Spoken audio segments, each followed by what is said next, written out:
Hi friends, welcome to my channel Sai Ritisha channel. ఈరోజు లంచ్లోకి పాలకూర పెసరప్పు ఎలా చేసుకుందామో చూసేద్దాం. అంతకన్నా ముందు మీరు లైక్ చేయండి, షేర్ చేయండి, సబ్స్క్రైబ్ చేసుకోండి మా ఛానల్ని. ఈరోజు లంచ్లోకి పాలకూర పెసరప్పు కర్రీ ప్రిపేర్ చేసేద్దాం. ముందుగా ప్యాన్ వేడి చేసుకోవాలి. ప్యాన్ వేడైన తర్వాత మన కర్రీకి సరిపోయేంత ఆయిల్ వేసుకోవాలి.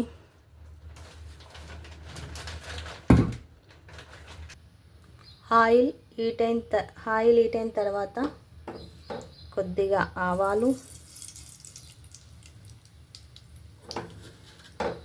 అందులోని కొద్దిగా జీలకర్ర,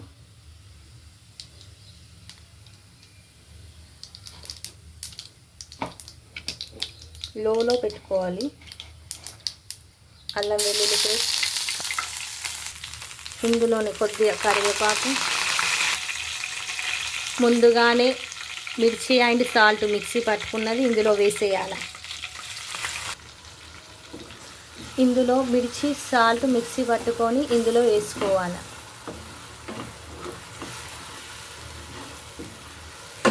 పచ్చి వాసన పోయేంత వరకు మూత పెట్టుకోవాలి. ఇలా క్యాప్ ఓపెన్ చేసి ఇలా పచ్చి వాసన వెళ్ళేంత వరకు మనం నూనెలని గోలాలి. మిర్చి అనేది మనకు సరిపోయేంత కారం మిర్చి వేసుకోవాలి. కొద్దిగా పసుపు, బాగా కలుపుకోవాలి.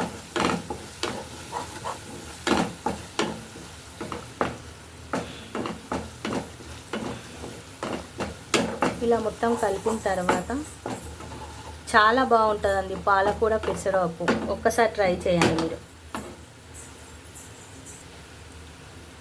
పసుపు వేసిన తర్వాత పాలకూర యాడ్ చేసుకోవాలి.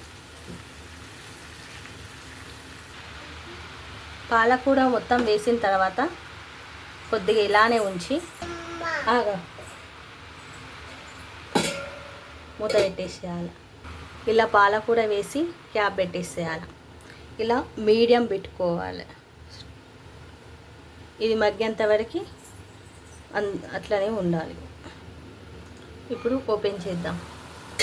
చూసారా, మనం ఏం వాటర్ యాడ్ చేయకుండా కూడా పాలకూర వేయగానే క్యాప్ పెట్టగానే వాటర్ అన్నీ ఇలా వచ్చేసాము. ఇప్పుడు ఇందులోకి పప్పు వేసుకుందాం.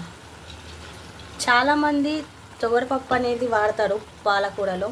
అలా కూడా వేసుకోవచ్చు. ఇలా కూడా పెసరపప్పు అయితే ఇంకా బాగుంటుంది. కాంబినేషన్ చాలా బాగుంటుంది. పాలకూర పెసరపప్పు కర్రీ లంచ్లోకి, డిన్నర్లోకి చాలా బాగుంటుంది. చపాతీలోకి బాగుంటుంది. ఇలా ఒకసారి ట్రై చేయండి. ఇంతేనండి. పెసరపప్పు పెట్టేసి పాలకూర పెసరపప్పు ఉడికేంత వరకు మళ్ళీ క్యాప్ పెట్టేసుకోవాలి. మనకు కావాలంటే ధనియాల పొడి యాడ్ చేసుకోవచ్చు, లేదంటే లేదు, మన చాయిస్ అది. ఇప్పుడు క్యాప్ పెట్టేద్దాం. కొన్ని వాటర్ కూడా యాడ్ చేసుకోవద్దు, ఎందుకంటే పప్పు వేసాం కాబట్టి. మనం కొద్దిగా వాటర్ యాడ్ చేసుకుందాం. మనం ఇలా వాటర్ యాడ్ చేసుకొని ధనియా పొడి వేసుకోవద్దాం. కొంతమంది వేసుకుంటారు, కొంతమంది ధనియా పొడి వాడతారు, వాడరు, వాళ్ళ ఇష్టం అది. వేసిన తర్వాత ఒక్కసారి కలుపుకుందాం.